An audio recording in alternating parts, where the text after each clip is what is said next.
জানিয়ে রাখি এবং গুরুত্বপূর্ণ যে খবর এই মুহূর্তে আসছে আমাদের কাছে, শেখ শাহজাহানকে আজ 4:30-র মধ্যে সিবিআইয়ের হাতে তুলে দিতে হবে। সিবিআইয়ের হাতে তুলে দিতে হবে নির্দেশ বিচারপতি হরিশ ট্যান্ডনের ডিভিশন বেঞ্চের, এবং সন্দেশখালী ইডি অফিসারদের আক্রমণে সিবিআই তদন্তের নির্দেশ। কথা বলবো প্রতিনিধি অর্ণবের সঙ্গে। অর্ণব, কি খবর রয়েছে লেটেস্ট? এই মাত্র বিচারপতি হরিশ ট্যান্ডন এবং বিচারপতি হিরণময় ভট্টাচার্যের ডিভিশন বেঞ্চ ইডির জরুরি মামলা শুনানি শেষে আজ বিকেল 4:30-র মধ্যে, এবং এই ডেডলাইন কড়া ডেডলাইন, কারণ গতকাল ফেল করেছে রাজ্য বা সিআইডি, এক্ষেত্রে সিবিআই হাতে তুলে দেয়নি। 2 ঘন্টা পর সিবিআই খালি হাতে ফিরেছিল ভবানী ভবন থেকে শেখ শাহজাহান এবং মামলার নথি না নিয়ে। সেই নথি আজ 4:30-র মধ্যে তুলে দিতেই হবে রাজ্যকে, অর্থাৎ এই ক্ষেত্রে সিআইডিকে। পাশাপাশি আজ বিকেল 4:30-র মধ্যে শেখ শাহজাহানকে সিবিআইয়ের হাতে হ্যান্ড ওভার করতেই হবে। শুধু তাই নয়, এর পাশাপাশি যেটা সাম্প্রতিক সময় একটা নজিরবিহীন ঘটনা ঘটলো, যে রাজ্যের এক্ষেত্রে যারা তদন্ত করছিল সিআইডি সিট, সেই সিআইডি সিট এবং নেজার থানার ওসি, বনগাঁ থানার যে তদন্তকারী মামলার অফিসার ছিলেন ওসি, এদের তরফে যে চিঠি দেওয়া হয়েছিল গতকাল সিবিআই কে, যে সুপ্রিম কোর্টে তারা মামলা ফাইল করছে, তাই তারা কোনো নথি দিতে পারবে না, এবং যেভাবে গতকাল সিবিআই কে প্রধান বিচারপতি ডিভিশন বেঞ্চের রায়। আমার একটা প্রশ্ন আছে অর্ণব, সেটা হচ্ছে সুপ্রিম কোর্টে রাজ্য গেছে, কিন্তু সুপ্রিম কোর্টে বিচারপতি বলেছেন প্রধান বিচারপতির কাছে যেতে, অর্থাৎ সুপ্রিম কোর্টের প্রধান বিচারপতির কাছে যেতে। সেক্ষেত্রে কি করে সম্ভব আবার সিবিআইয়ের হাতে তুলে দেওয়ার এটা? দেখো, গতকাল 2 নম্বর আদালত কক্ষ সুপ্রিম কোর্টে রাজ্যের তরফে মৌখিকভাবে দৃষ্টি আকর্ষণ করা হয়, এবং যে পরামর্শটা রাজ্যের আইনজীবীকে দেওয়া হয় সেই একই পরামর্শ আজ সকালেও দেওয়া হয়। অর্থাৎ রেজিস্ট্রিতে যোগাযোগ করুন।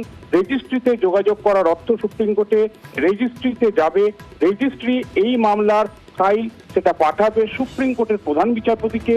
সুপ্রিম কোর্টের প্রধান বিচারপতি জরুরি মামলার গুরুত্ব বুঝে সেটা মামলার অতিরিক্ত সাপ্লিমেন্টারি ফর্মে সেটা আসবে কিনা, অর্থাৎ সেটা জরুরি শুনানিতে আসবে ঠিক করবেন।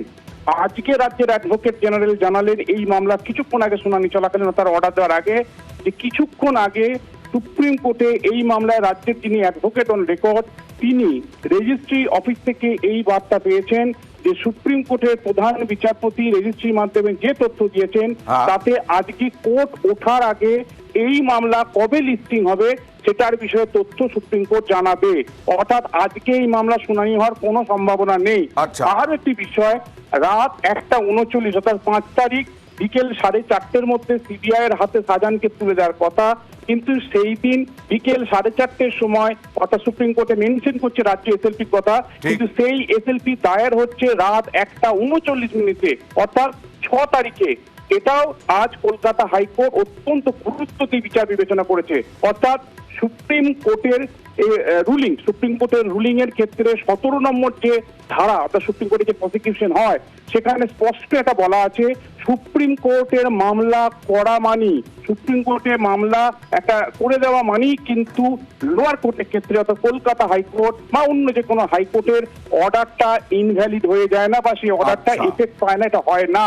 এক্ষেত্রে দেখাতে হবে জরুরি প্রয়োজনীয়তা কি, গুরুত্বটা কি, সেটা দেখাতে রাজ্য ব্যর্থ হয়েছে।